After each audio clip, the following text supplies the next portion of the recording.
Welcome to my next Mr. Robot Season 1 episode review video. Before I get into that though, pretty important.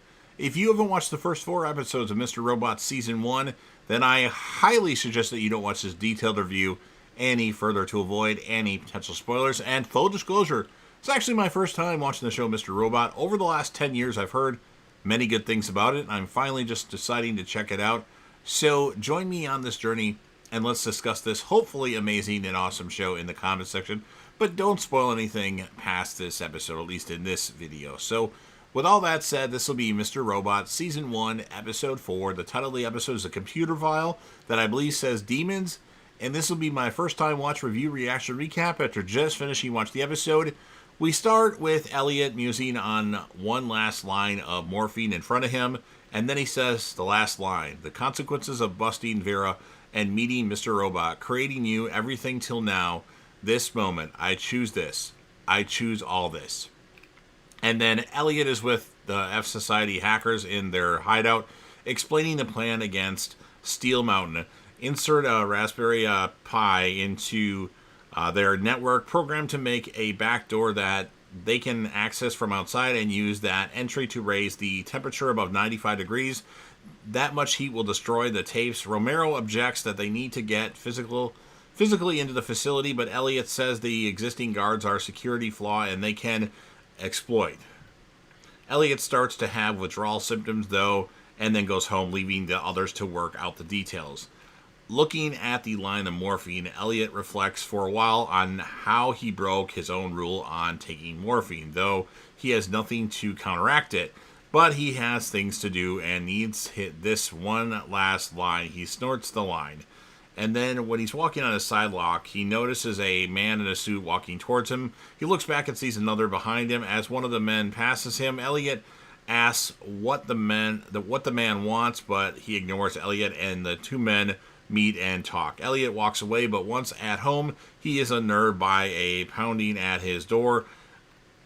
Every pound makes him worry about E-Corp security men, but it's Darlene. The rest of the F Society wants to discuss the plan. And then at the F Society lair, Romero says the plan is toast. E-Corp is packaging up copies of their tapes and preparing to ship them to 4 other facilities. If one goes down, the others will get even more secure. Elliot looks at the research Romero has done and says that the copying and moving won't take place until April 1st, so they have a few days to get the attack done. Although Romero is skeptical, everyone else chimes in with a piece of the job that needs to be done in advance. Mobley can plan the thermostat attack on the drive there. Trenton can put together the network attack software, and Darlene will get the Dark Army to do their part. But it's Elliot who will go into Steel Mountain to plant the hardware. And Romero says Elliot's already showing bad withdrawal symptoms, but he won't be good for anything in a day or so. Elliot says he has to do it, so he will. Romero and Mobley steal a car from the street. While they are gone, Elliot asks Mr. Robot if he has any input, but Mr. Robot says it's Elliot's plan. He's the key to everything they're doing here. Romero, Mobley, Elliot, and Mr. Robot are driving in the car out of the country. Elliot is sweating, looking sick as he muses to the viewer about demons. They work in the background while our attention is elsewhere. They're always there, always active, and they can try to do something else, but our conscience desires don't drive us. Our demons do. And Elliot says that he has one more than most, then he doubles over and vomits. They get to a motel and get Elliot into bed. He says he only needs to rest a minute, but Romero says he's going downhill fast. Expect fever, convulsions, leaking everywhere. Elliot, just the viewers, adds paranoia, depression, hypersensitivity, and he should expect 2 weeks of that. He thinks Romero may have a point, but he keeps telling himself he's about to change the world. Angela sneaks the Trojan CD out of Ollie's bag and his ID badge and tells Ollie she's going to meet her dad for brunch. But instead she goes to Elliot's apartment and finds only Shayla next door. She doesn't know where Elliot is, but invites Angela to come and walk the dog with her. Elliot is sweating and rolling around in bed. Romero and Mobley are nearby watching TV as Romero complains about Elliot being incapable of doing his part and needing plenty of nursing back to health. But Mobley says they have till tomorrow. And then back at the F Society lair, Trenton uploads the Raspberry Pi network attack software to a FPT server while Darlene complains that her Dark Army contact hasn't responded. Then she realizes it's Sunday. She knows where her contact will be. They go out together. Shayla and Angela are walking the dog, and Shayla offers some pills. She calls them Clarity. It'll help Angela see past whatever's bringing you down. After a tiny bit of resistance, Angela takes one, and Shayla together. Darlene and Trenton are at a noisy club, music and ping pong tables. It looks like it's mostly Asians there. Darlene talks to a few people here and there and gets nothing but shaking heads. Darlene is sure her contact will show up, but Trenton isn't convinced. Several of the locals are looking across the room towards Darlene and talking. Elliot is still just twitching in bed, and now Mobley is upset. Elliot isn't any better. Romero says they should leave him at a hospital and start a new plan. Mr. Robot tries to talk them into staying, but Romero and Mobley leave. Elliot settles down enough to talk to Mr. Robot, saying that he just needs one more hit to get through this. It'll let him be able to get the job done. Mr. Robot looks at him, considering. Mr. Robot and Elliot are getting out of a car at the house. Elliot really needs Mr. Robot's help to walk. There's a guy outside the house, and he knows what they're doing there, but he only says Elliot can go in. Mr. Robot pays him $30, and he helps Elliot go in. Elliot is inside the house. A few people seem to be wandering about, rather scrungy, some coughing. One guy looks like the dealer is sitting in a chair and offers to help Elliot. Elliot says he needs morphine pills, but the dealer offers something better, a syringe. Throughout this, Elliot is thinking he promised not to take any more, but he really needs this. The dealer's girlfriend helps. Elliot gets set up and injects the syringe. Elliot immediately looks relieved.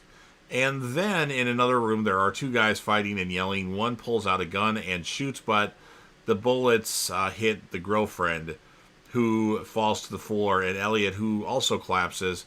The dozen people in the room rush out, but can still see the dealer sitting calmly in his chair.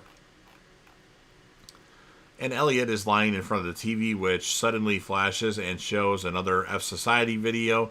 The filtered voice says it's time to wake up to the reality of profiteering and enslavement we've been warning you about.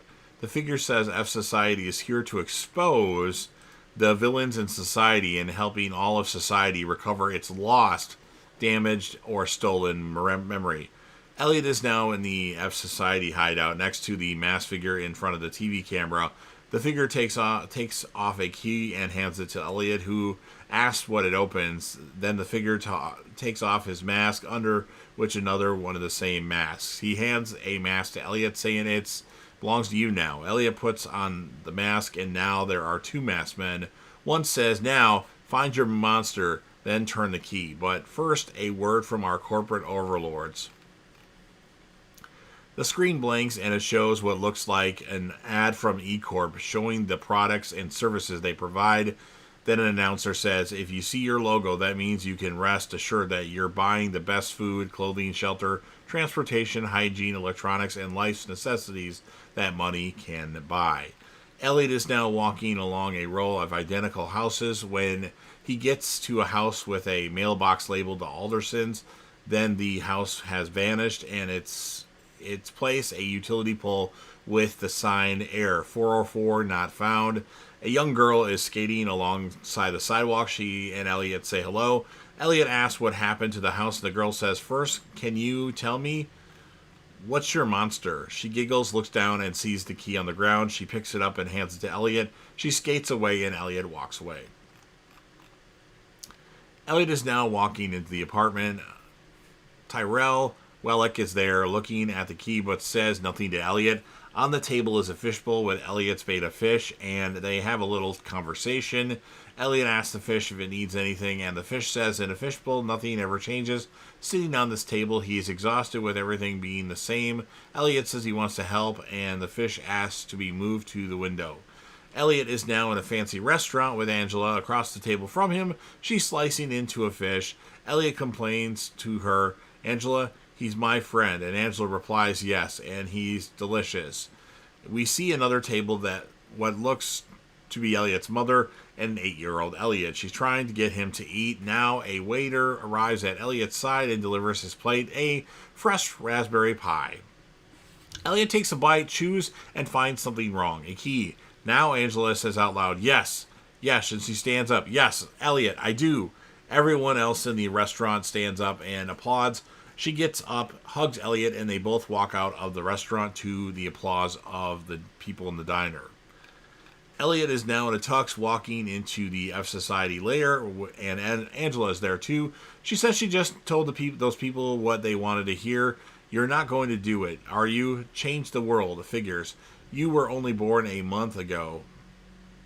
You're afraid of your monster. Do you even know what that is? Elliot looks blank. She holds out the key. It doesn't fit. He takes it and says, why not? And Angela says, it isn't obvious. You're not Elliot. You're the... And then the screen goes black. And then Elliot, in the darkness, hears children laughing. A bit of a light comes on. Elliot is again in the F Society hideout in front of the TV camera with the mask hanging from it. He picks up the mask and thinks, am I still alone? Is this the face of my only friend? Are you my monster? He puts on the mask and now, with a filtered voice, says, I am here. You are alone. He takes off the mask and the lights all come on. Game machines making noise. Elliot jerks up in the motel bed, sweating, and sees nobody is here. He says, they all left. I'm alone. He cries, I'm alone. Mr. Robot walks in from another room. No, you're not. I'm not going anywhere, kiddo. We're in this till the end. Or we're in this to the end. And then it's night. Darlene and Trenton are walking on the sidewalk. Darlene is joking about occasionally grim, complaining her contact didn't show. They look further down the street and there's a black limousine parked there. A back door opens and a man in a devil mask standing at the door like a guard. He's looking straight at them. Darlene sees it and leads Trenton there. It's him. They walk towards the limo and the guard moves aside to let them in. They enter the back seat and the guard follows them in and closes the door. Darlene and Trenton are seated facing the masked guard and another man in a devil mask. The guard demands their phones and throws them out the window. One of the men calls out to the driver and the limo starts up and drives off. Angela and Shayla are in the ladies' room of some nightclub. They both look a lot spacey, and there are a few other women there.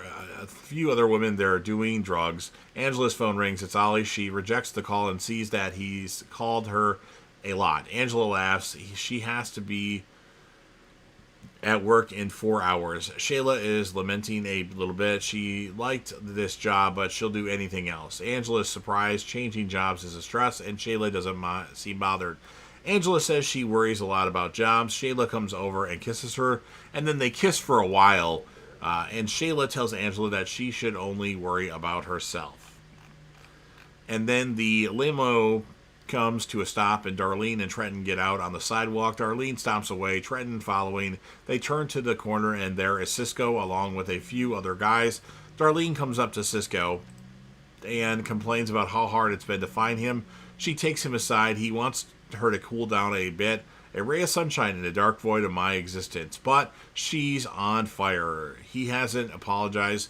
He says, hey, he wanted to spend a life with her and she dumped him. She says it's time to get going on the mission and the time to strike is tomorrow.